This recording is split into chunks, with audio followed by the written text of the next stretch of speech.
It's hard to believe that it's been over a month since we caught our first glimpse of Super Mario Party Jamboree. Reflecting on my initial reaction, I approached it with extreme caution, and I really rode a roller coaster of emotion. Now after 6 weeks and diving deep into several pieces of content on this channel, I'm feeling extremely optimistic that this could be the best Mario Party installment if NDQ play their cards right. In this video, I'll be ranking my thoughts on each major aspect of the direct trailer for Jamboree, really focusing on both the elements that excite me and kind of concern me. Instead of breaking down every single detail, I'll cover 6 key segments broadly: the hub world, the boards, the gameplay, the characters, the minigames, and the extra modes. There's not too much more to say here, but before we do get started, just be aware that I am giving away a copy of Super Mario Party Jamboree when the game launches. Just simply be subscribed and you'll be in the running for it. Let's go ahead and start by talking about the hub world. Isn't it just amazing that we have such an engaging setting? The atmosphere is often overlooked in Mario Party discussions, but in my personal opinion, it honestly plays a crucial role in the overall experience. You really want to be drawn into that setting that you're actually being a part of. While the party setting is just one aspect, having various modes and storylines all integrated into this environment just makes the experience that much more exciting, and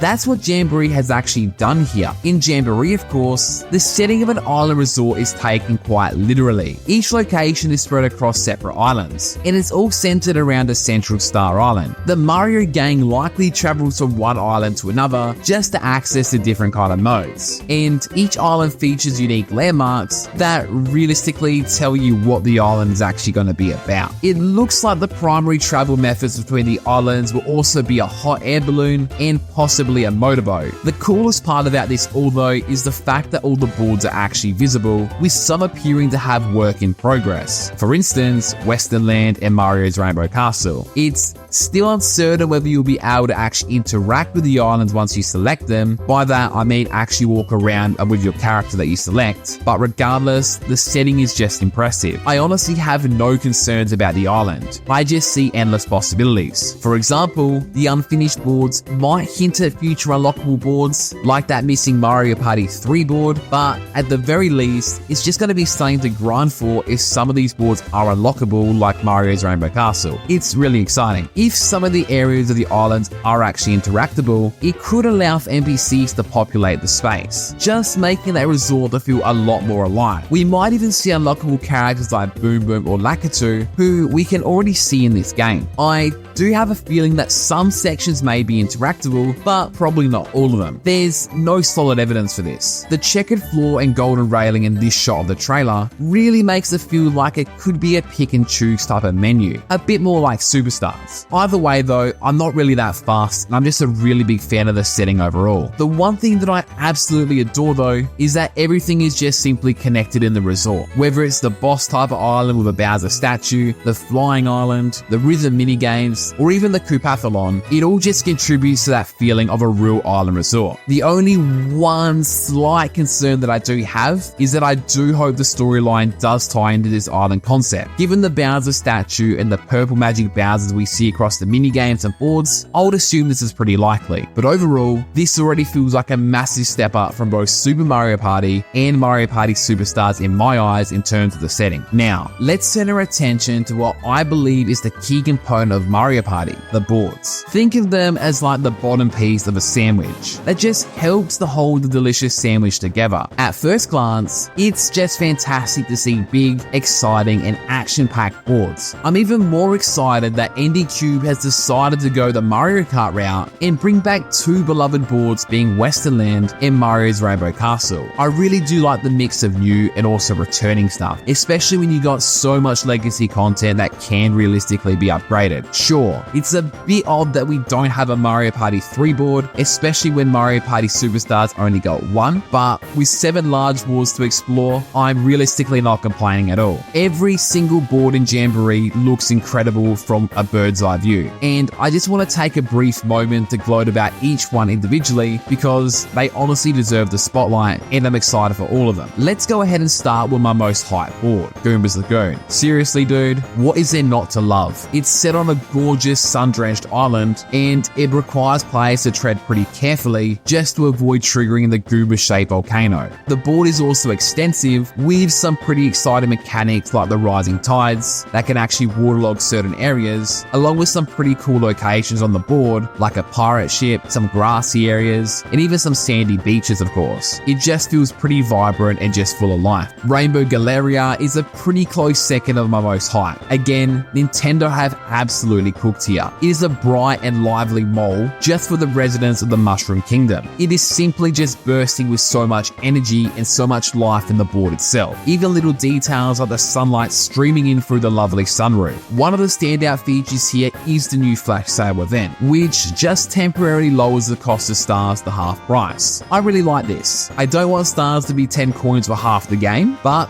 this is good. I also like the escalators, which just add a nice little fun twist and how to actually traverse the board, and that elevator looks like a nice little warp to the 3rd floor. It's looking really good. Now let's talk about Rollin' Raceway. This of course caught my attention personally, especially since my channel was pretty much all Mario Party and Mario Kart for literally the first 2 years of existence. This board embraces an F1 theme and it introduces a brand new exciting item being the Turbo Dice, which allows players to travel a whopping 40 spaces. This board from a top-down perspective does kind of look like a typical grassy board at first glance, but if you actually look at the key details around the board, you can start to really appreciate it for what it's worth. For example, if you look in the background, you'll just see like a dory hanging out in a lake. Little details like this go a super long way. Just the entire atmosphere here looks so exciting and I'm just all for it. We then of course have Mega Wiggler's Tree Party. We haven't seen too much of it yet, but it's already piqued my interest. I really like how the Mega Wiggler is used as an obstacle rather than just a character in the board. The dark and light sides of the forest really remind me of Woody Woods, which to be completely honest, brings back some amazing memories. The teaser image in particular shows the Mega Wiggler standing in a giant open circle surrounded by playable spaces, with even some spots on his back for players just to go through. This kind of implies that we might get to ride the Mega Wiggler around the board, which sounds extremely exciting. Look, it's not my most hype board out of all the boards that we've seen so far. Apologies, Ryder, I know you love Wiggler, but it does look good. We then have the final new board being King Bowser's Keep, and to be completely honest, it's still pretty unknown, but it does look relatively chaotic, typical of a Bowser board, right? The board at least does seem full of events and a lot of warp pipes as well, which has me guessing we'll be traversing the board through fast travel through these, and it's probably going to be chaotic, so exciting times ahead. We're also getting Mario's Rainbow Castle from Mario Party 1, and that board in particular is arguably one of my top 3 favorites from that game, and it looks pretty magical in Jamboree. We actually recently got a better look at it in the eShop trailer, and I can honestly say that if you loved it back in the day, you're probably going to like it here. The updates are pretty impressive as well. They've transformed the flat clouds into actual 3D clouds with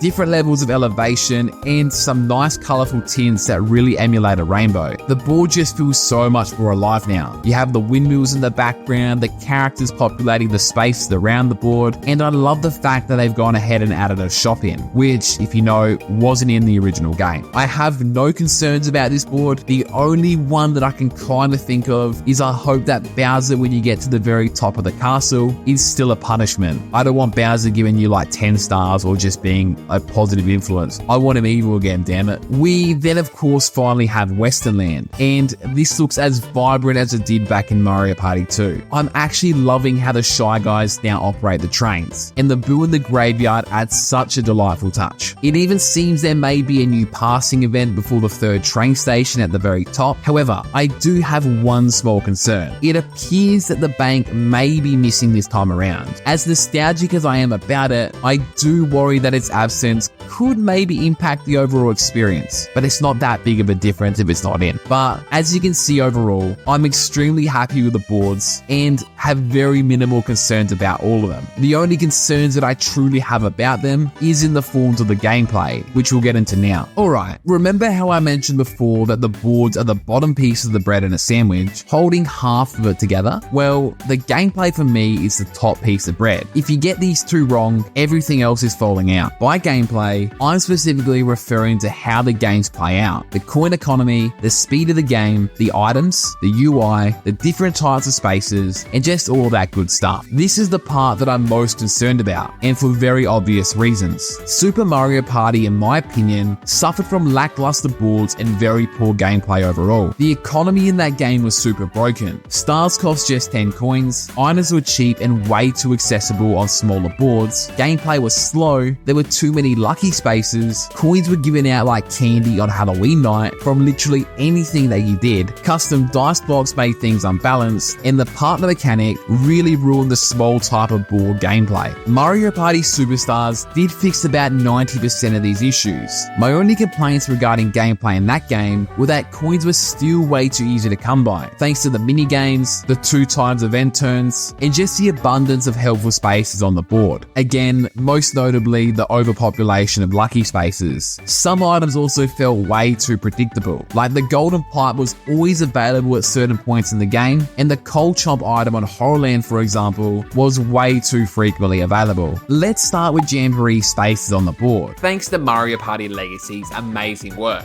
which really has me the most excited. All the spaces from Superstars are back, maybe just minus the bank spaces. Most importantly though, they've brought back Chance Time, Bowser Time, Versus spaces, and have even included a red space with a clover on it, probably signaling a unlucky space. I'm a genius. This is extremely exciting because it could really balance out those lucky spaces, which honestly don't look that bad this time around given the board's sheer sizes. All these negative kind of spaces will definitely help with the abundance of coins that you just get from the positive spaces. So on the surface, I guess it looks like it's going to be a bit more balanced. Partner spaces also seem to be missing, which means that partners are most likely not going to feature this time around, thank the heavens. Boos are also back to help you steal coins or stars, which is a nice way to distribute your coins, and some boards even feature 2 boo locations. Little side note, I also love how they're all uniquely designed for each board separately as well. My main concern is that NDQ might still be giving away too many coins in minigames, which could lead to another overwhelming coin economy. It'd be nice if real life was like that, but I do remain hopeful. But then again, seeing characters between 28 to 47 coins by turn 5 in this clip did have me slightly concerned. Ultimately though, it will come down to how much items cost and what else you can actually spend your coins on during the game. This clip in particular on Roland Raceway though does ease my worries a little bit, but it's still a concern overall. From what I've seen so far, nothing seems too overdone though, which is nice. Another concern that I do have, which I think is very valid, is that the 2x minigames are still here, which I really think broke the economy more than lucky spaces in past games, and even loser coins as well. But hey, I guess time will truly tell. Moving on from the economy and the spaces, I love that the item shops are present on all the boards, even in Mario's Rainbow Castle. There also seems to be a Koopa item shop and a Kamek item shop. This makes me think we might have 2 different shops, very similar to Mario Party 3. I don't really have any concerns at this point in time with the items and the shops, aside from just wondering what the item prices will be and just hoping the frequency of the items actually changes. Don't let it get too predictable. The items themselves do look pretty interesting, and again, none really concern me that much. I do like the fact that you can still hold up the 3 items, and the returning items are pretty exciting. We've seen the Boo Bell, the Skeleton Key, the Item Bag, the Warp Block, the Dash Mushroom, the Double Dice, the Triple Dice, and even the Golden Pipe. The Golden Pipe admittedly does give me some nightmares from Super Mario Party, but it was handled pretty well in Superstars, so I am confident. The fact that we've only seen it as a reward from an import event on Rainbow Galleria does give me confidence it won't be over purchasable. I wouldn't mind buying it in the shop as long as its frequency is balanced, unlike in Super Mario Party's Mega Fruit Paradise. That was honestly ridiculous. We then of course have the new items as well, which includes the Turbo Dice, some sort of conch shell, and what appears to be a Hex. The Hex would honestly be a game changer for this installment. It could honestly really balance out the economy as well, really just helping with those overloaded spaces. But overall, pretty satisfied with this. The UI also has has received an update as well, and I talked about these in my analysis. I personally think they all look completely fine, and there's nothing really concerning at all. But that's it for the gameplay. Let's move on into the characters. I'm about to out myself here. I've never been a big character guy in Mario Party. I usually just pick my main being Daisy, and hey, I'm pretty satisfied. However, considering that Jamboree has been labeled as the biggest Mario Party in the series, I would absolutely love for them to wow me with a few more characters, even though technically speaking, this is already the largest Mario Party roster to date. I don't have anything else to say about the characters. All the ones they've shown off so far are pretty cool, and I really just want a few more characters like Ninja that are a bit out of left field. Just add Pauline in for me and I'll be completely satisfied. Oh, and please do not bring back the custom dice blocks for characters. That's a concern. I'm pretty confident they're not going to do it, but I thought I'd put it in here anyway, just in case. Now we get to the minigames. As the trailer stated, Jamboree is set to feature over 110 of these bad boys, and again, just making it the largest in the series. I haven't spoken too widely about the minigames of Jamboree, and for pretty good reason. For the most part, we only know about 12 of them so far officially. And secondly, pretty much every single Mario Party that I can think of has really delivered in terms of the minigames. Even the games I've enjoyed the least have had some really good minigames. All the minigames they've shown off so far look really good. I honestly love the variety too, with options for 4-player, 1v3, 2v2, the Koopathlon minigames, the rhythm minigames, and even 8-player games as well.